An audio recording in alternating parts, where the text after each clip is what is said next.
bayi dengan ciri-ciri tampak pucat, lesu atau letih, sering sakit, dan diikuti dengan perut yang membuncit. Pasien ini butuh transfusi darah seumur hidupnya paling tidak 2-4 minggu sekali.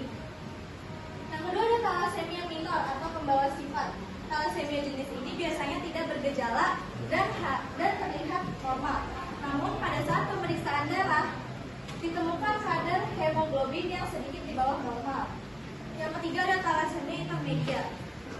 Thalassemia ini biasanya terdiagnosis pada anak yang lebih dewasa dan pada jenis ini tidak dibutuhkan transfusi darah secara rutin.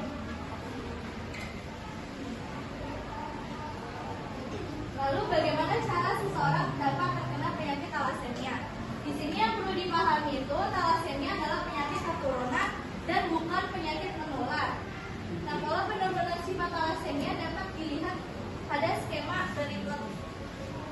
Jika kedua orang tua membawa sifat atau memiliki penyakit thalassemia minor, maka kemungkinan anak tersebut akan ikut menjadi pembawa sifat dan anak perempuannya akan mengidap penyakit thalassemia mayor. Dan kemungkinan kedua, anak laki-lakinya akan normal dan anak perempuannya akan ikut menjadi pembawa sifat atau memiliki penyakit thalassemia minor. Nah, jika salah seorang dari kedua orang tua menjadi pembawa sifat atau memiliki penyakit thalassemia minor, maka kemungkinannya 50% anak mereka akan normal dan 50% akan ikut menjadi pembawa sifat atau thalassemia minor. Lalu jika salah seorang dari kedua orang tua membawa sifat thalassemia mayor, maka kemungkinan 100% anak mereka akan menjadi pembawa sifat atau memiliki penyakit thalassemia minor. Nah, gimana sih cara pencegahan thalassemia? Itu bisa dilakukan dengan cara screening. Screening ini dilakukan dengan pemeriksaan darah tepi atau analisis hemoglobin. Yang kedua ada pemeriksaan prenatal. Pemeriksaan ini dilakukan untuk memastikan bayi atau janin dalam kandungan tidak memiliki resiko thalassemia. Yang ketiga ada konsultasi genetik. Nah, pasangan yang memiliki anggota keluarga dengan riwayat penyakit thalassemia dapat berkonsultasi dengan dokter dan melakukan konseling genetik pranikah. Pengobatan thalassemia beberapa di antaranya itu ada transfusi darah. Transfusi darah itu adalah tindakan utama dalam menangani penyakit thalassemia. Melalui transfusi darah, tubuh akan memiliki hemoglobin yang normal, yang sehat dan dapat berfungsi dengan normal. Dan kedua ada terapi kelasi. Ini dilakukan untuk membuang zat besi yang berlebihan pada tubuh penderitanya. Seperti yang sudah saya jelaskan tadi, bahwa transfusi darah jika dilakukan dengan jangka waktu yang lama, maka akan beresiko menimbulkan penumpukan zat besi di tubuh penderitanya. Maka dari itu, dilakukanlah terapi kelasi untuk membuang zat besi di dalam tubuh. Yang ketiga ada transplantasi sumsum tulang. Ini bertujuan agar tubuh dapat memproduksi sel darah merah secara normal kembali. Nah, di sini ada jumlah penderita thalassemia, bisa dilihat dari grafiknya. Itu setiap tahun itu selalu naik ya grafiknya, dan setiap tahun kurang lebih 2.500 bayi lahir dengan thalassemia mayor dan butuh transfusi darah rutin seumur hidupnya.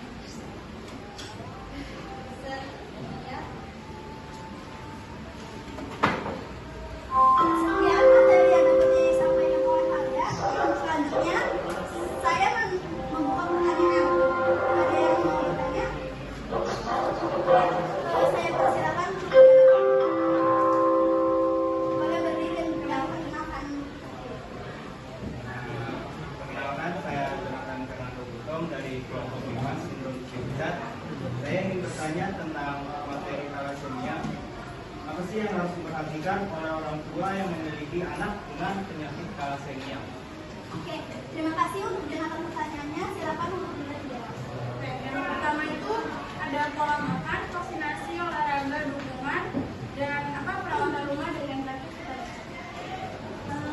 Untuk pertanyaan kedua, Jessica. Ya, perkenalkan saya Jessica Uzevanya dari kelompok 1 yaitu sindrom Down. Di sini saya mau bertanya, thalassemia itu bisa terjadi dari umur berapa sampai umur berapa? Mungkin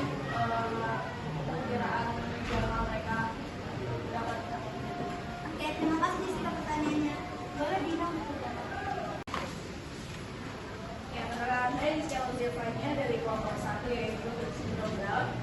Di sini saya mau bertanya, wawasannya itu bisa terjadi dari umur berapa sampai umur berapa? Mungkin perkiraan jangka mereka dapat. Oke, terima kasih Jessica pertanyaannya. Boleh Dina?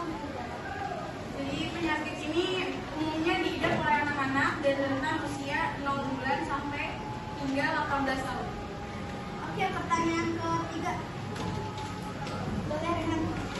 Pertama nama saya Indonesia juga dari kelompok 6 sindrom bulan.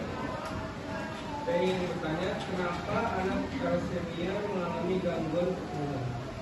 Oke, terima kasih pertanyaannya. Dinda silakan jawab. Oke, karena dipengaruhi oleh banyak faktor. Contohnya faktor hormoner akibat hekromatosis pada kelenjar endokrin dan hypoxia jaringan akibat anemia. Oke, mungkin segitu aja pertanyaannya. Dari presentasi tersebut dapat disimpulkan bahwa thalassemia merupakan penyakit turun-temurun dari orang tua, namun dia tidak menular. Nah, untuk mengatasinya itu ada 3 cara: transfusi darah, terapi kelasi, dan transplantasi sumsum tulang belakang. Jenis-jenis thalassemia ada 3: thalassemia mayor, thalassemia minor, dan thalassemia intermedia. Semuanya terakhir dari saya. Mungkin saya ada sedikit pantun, tolong dibilang cakep ya. Kak Bima memberitahu. Cakep. Pergi ke pasar menggunakan gitarku. Cakep. Semoga Kak Bima sehat selalu agar bisa memberi kita ilmu yang bermutu.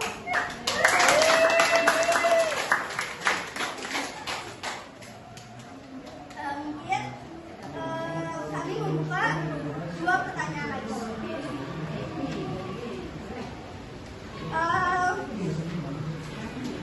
Maksudnya evaluasi teman-teman, mungkin dari kalian ada yang mau mengevaluasi kelompok dari kita membuka 2 evaluator.